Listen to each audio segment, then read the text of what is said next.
你觉得几岁的人最喜欢买房子？答案可能会跌破你的眼镜哦。嗨，我是买房阿元，订阅买房阿元，我先祝你老了有房也有钱。我们在上一次影片聊了如何无痛换房，如果你还没看的话，可以看一下。那今天我想跟你聊另一个问题为什么年轻人也爱买房子？来，先上数据联征中心公布的资料。2023年35岁以下的房贷申贷件数为60152件，相较于2019年增加了1.5万件，增幅约32%，真的是超夸张不是在说景气不好大家买不起房子，怎么不管你多少岁，买房子的人反而是变多了不是说少子化，那你买个屁，对不对？那这个其实也跟现在房价不断上涨有很密切的关系。不少人都会担心现在如果没有买，未来会不会就买不起了？像我们前几集就讲到一个新竹的女网友，她只是晚2年看房她就买不起理想的房子，谁叫她看竹北，真的是那现在年轻人买房数量激增的原因大概就是2种情况：第一，有爸妈帮忙；第二，新青安这个政策房贷的支持。那现在市场是这样。这些年轻人买房子都会怎样？都会先从2房开始买，因为新青安的上限就1000万我说贷款保护的部位，如果你想要买在台北市、新北市，那大概就是2房。那如果买在高雄的话，还是可以看到3房平车的物件。所以你要知道，房市会如何变化。我们基本上可以这样预期，现在很多买2房的人未来都是会换成3房的这种潜在需求原因是因为很多人都是因为结婚他才买房子嘛不然你看我们男生哪有差租房子也是住得很爽都就是要给另一半一个家然后才会来买房子。这样买房子这种事情真的都是女生比男生还看重，这样不能说女生急而是这样子才会安定嘛，才会稳定男生哪有差？这个漂泊四方他自己都没差那先买2房，然后弄个轻装潢。如果你有在看很多 YouTuber 在分享自己买房装潢的影片，你就知道就有很多开箱的房子全幢写20坪、10坪其实只有13、14坪那这种大小大概就是两个人恩爱的情侣的话，住起来其实蛮舒服的。但如果再加一个人，就会很拥挤了那结婚之后的下一步就是生孩子基本上都是这样啦。你不想生，你爸妈也会催你生，你岳父岳母也会催你另一半生这样。然后小孩出生大概3岁左右可以尝试分房睡了。再晚一点就是快要上小学大概5岁的时候就会分房睡。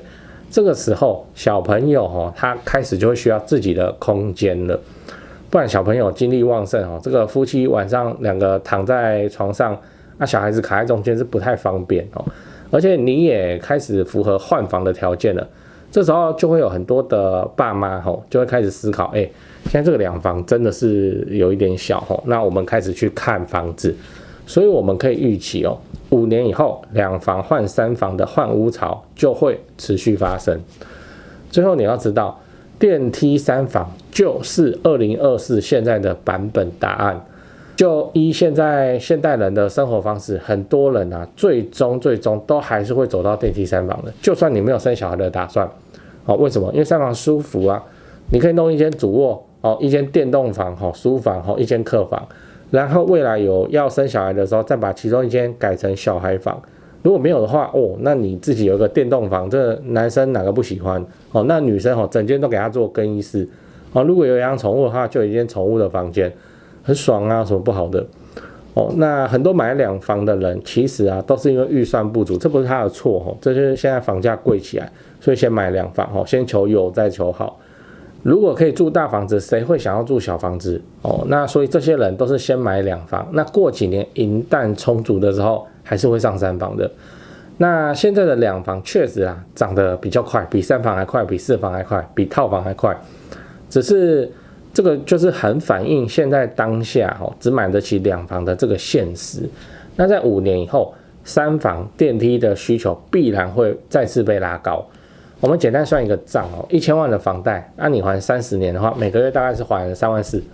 那先不考虑什么新青安之类那5年以后你手上的钱就会是200万，再加上你本来的头期款250万，到时候你可动用的金额大概就会跑到450万。你把这个钱拿去看电梯3房来当做头期款甚至你不要贷8成，你贷7成就好了。只要不是说那种太淡黄的区域富二代才买得起的区域，应该都是能贷到的。那如果是你的话，难道不想要换吗？这个生活的舒适感会差别非常的大，房间真的是宁愿多不要少那个多出来的房间，你宁愿先来堆放杂物，你也不要说到时候急着要用一个房间，然后真的没有房间生得出来让你去用这样所以讲完了，我们整理一下，今天我们聊了为什么年轻人也爱买房子。那我跟你分享去年35岁以下的房贷申贷件数达到了60152件，比2019年增加约3成这反映呢，即使是在经济压力、高房价的状况之下，年轻人购入的需求仍然在增加，你不觉得很扯吗？并且我也跟你分享了我的预测是说，好，这个5年以后开始会暴露出很多3房的需求，因为很多原先买2房的年轻人会因为家庭成员的变化，开始考虑到是不是要换到3房就是要啦你小孩子出生，你大概3房就换定了，除非你是因为就太贵了，所以换不了3房，不然有3房可以换，为什么不换？那最后我跟你分享的电梯3房，就是现在2024的版本答案。因为需要3房的人未来真的只会越来越多，而且这些本来买2房的人手上的钱，其实经过这个大环境的涨幅以后，也会足够他换成3房。那最后我想问你，你的第一间房子是不是2房？未看先猜，是不是2房？欢迎底下留言跟大家分享。如果是2房，为什么你当初不直上3房？就买不起嘛，对不对？是不是我说的这样？如果想知道我大概怎么观察房市的话，记得订阅加按赞，以后会继续分享给你。讲八卦讲八卦。其实2024现在是4月，其实股市大涨本来就会造成房地产的买盘激增，这是真的正相关因为股票赚到钱的人都会想着落袋为安。我们毕竟不是什么专业的操盘手嘛，就是好不容易赚钱了听人家讲说股票都赔钱现在赚钱还赚蛮多的，那会怎么样？落袋为安，这很正常，这人性。那这个落袋为安之后，这笔钱你想用来干嘛这种情况都会让我想起说，你看一个例子，如果一个人他在股票市场里面，他用200万的本金运气好或是他自己就很厉害随便操作到变成400万，200变400成长了1倍的资产，然后你跟他说，哇，你好厉害，股票那么好赚，那我跟你讲，你把这个400万全部再 all in 回股市里面，再出来一趟就变800万了呢。那800万再 all in 一趟，再出来就变1600万了呢。你看他敢不敢？大概他就捏着手上的400万说，我还是先去买一间房子起来放好了。也就是说，在新台币1亿以下，股票市场的散户终点其实就是房子那你干嘛不一开始就做房子？我就是这样子才开始做房子的。然后我分享了我的这个观点之后，我马上就被我同事喷了，真的马上被喷。他说就没有头期款头期款就要用股市去赚我靠！你要不要听听看这是什么虎狼之词？你没有头期款，然后你要用股票市场去赚到你的头期款，这是不是有点艺高人胆大在股票市场里面这个能不赔钱就不错了。像那个 PTT 的股票版，我去看怎么台股突破2万点，还是有人在 po 他赔钱怎么会这样那在房地产市场里面，你要找到那个赔钱的还有点困难扣除掉那个他不好意思讲以外，还真是有点困难对那你1亿以下你干嘛不直接做房子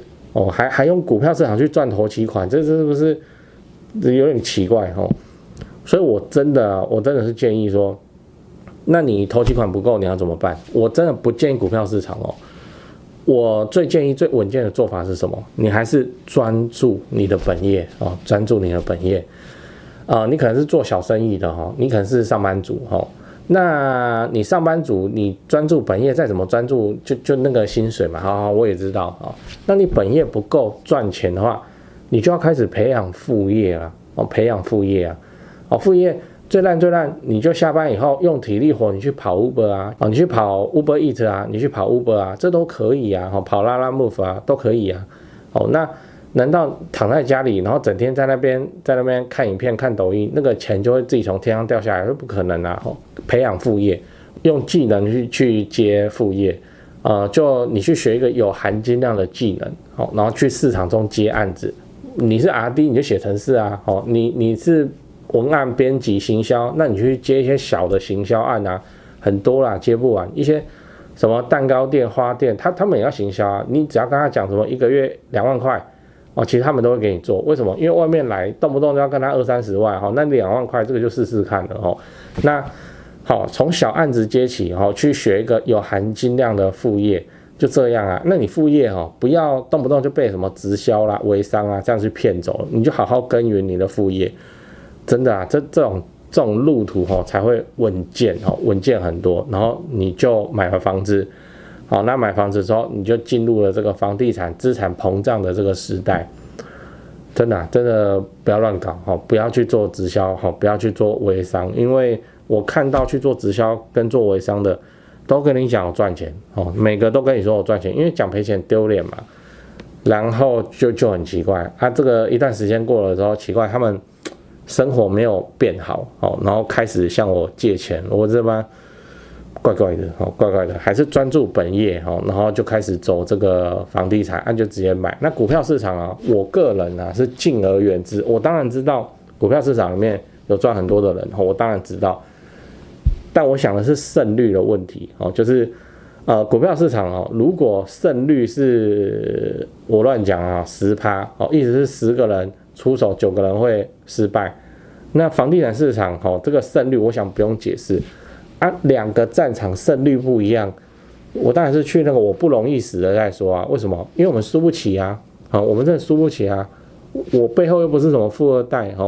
我们就是输不起啊。所以我们要很稳健的让自己的资产慢慢膨胀，这个才是正途。因为把 all in 呢，大概就是这样跟你分享。台湾人有多爱买房子，我想不需要我来说明了最后我分享一下我的一些心得给你了，因为太多人私讯问了，那干脆拍成影片。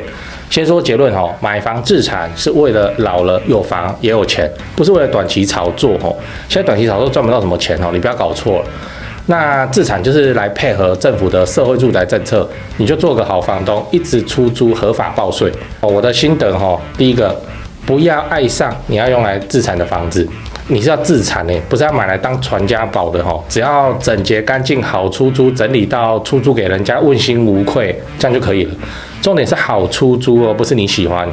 好出租的房子比自己喜欢要重要太多了。第二点，不要用自住的眼光来挑选你要出租的房子就你是要出租你不是要自己住所以什么高楼层啊、有景观啊，其实这种条件是很好，但它没办法让你的租金多收1万块、2万块租金租的是行情跟你房子的总价没什么关系那3房平车就是3房平车的租金行情，2房没车位就是2房没车位的租金行情，所以你打定主意你是要自产。那你更好的选择是你看中一个社区，那个社区里面的什么低楼层啊、面中庭啊这种房子，因为同个社区高楼层同样的房型你跟它租金差不到3000块，可是你买的总价可以便宜个100万以上那投报自然会高人家很多嘛。自产就是选这个才比较合理。等一下，你是不是想要反驳我？好，那你就去挑高楼层有景观，那总价比人家买超过贵100万，然后跟低楼层面中庭的包租公收其实差不多的租金都可以你爽就好。第三点，非常具有潜力的房子往往都很反直觉可是那个才是好东西。也就是说，好的自产物件就中古电梯大楼那个室内又脏又乱，漏水壁癌直接起来。其实这种我们最喜欢了，反正总归都是要花钱整理的嘛不如屋主你就不要整理，你就卖我便宜，让我们自己整理就好了真的我们认为的好东西其实带你去看你都不敢买我们看到广告里面写什么全新整理，这个就兴趣就少了80%，这个要讲不完啊。总之就是说，自产物件它其实都是反直觉的，它的卖相都不好哦，就是因为它卖相不好，因为它烂，所以它总价才低，它总价低，投报才高。哦，那新手哦很容易不小心去买到那种贵松松的漂亮房子，那变成说它有涨没错啦，可是它涨的空间也不大。哦，那老鸟大概都买好地段没整理的烂房子，什么屋龄20几年啊，然后漏水又壁癌就 OK 啊。哦，这个没办法训练啊，这是心魔哦，你只能够自己真枪实弹，我去练习几次，你就会懂了，就跟我当初一样哦。那像我们现在看到屋况不够烂，我会觉得很可惜哦。你要自产，你就是要总价低嘛。同一个社区里面总价低的房子啊，往往都是那没整理啊，条件不好啊，什么地落层、面中庭啊。哦，那自住客门一打开，他乱糟糟的，他就摇摇头不喜欢。可是自产客哦，杀杀价就买下来，再花几十万整理，整理到 IKEA 风哦，该换的都换，都整理到问心无愧，然后长期出租，其实它投报率更好哦。这个就是我说适合自产的房子哦，它乍看之下它都很反直觉哦。以上我的赖最常被问就这3点哦，所以就第一个不要爱上你是要用来自产的房子，第二个不要用自住的眼光来挑房子哦，第三个适合自产的房子它都很反直觉哦。最后我看好高雄啊，你看我影片那么久你也知道哦，高雄超棒，高雄不止台积电。未来的影片我也会陆陆续续介绍各项重大建设。自产高雄就找台湾房屋美术之星店，因为我跟店长配合超久了哦，那非常的尽心负责。那他们也有长期合作的装潢、整理、出租哦，反正自产高雄我就推荐台湾房屋美术之星店。现在就加他们的 LINE 哦，买房阿元观众专用 LINE， 小老鼠 go go go go go， 小老鼠5个 go 哦。哦，请助理立刻丢几个适合自产的房子给你看。记得哦，炒房不好，不要炒房，长期自产出租，配合政府的社会住宅政策，做个好房东。因为买房阿元，自产高雄，我先祝你老了有房也有钱。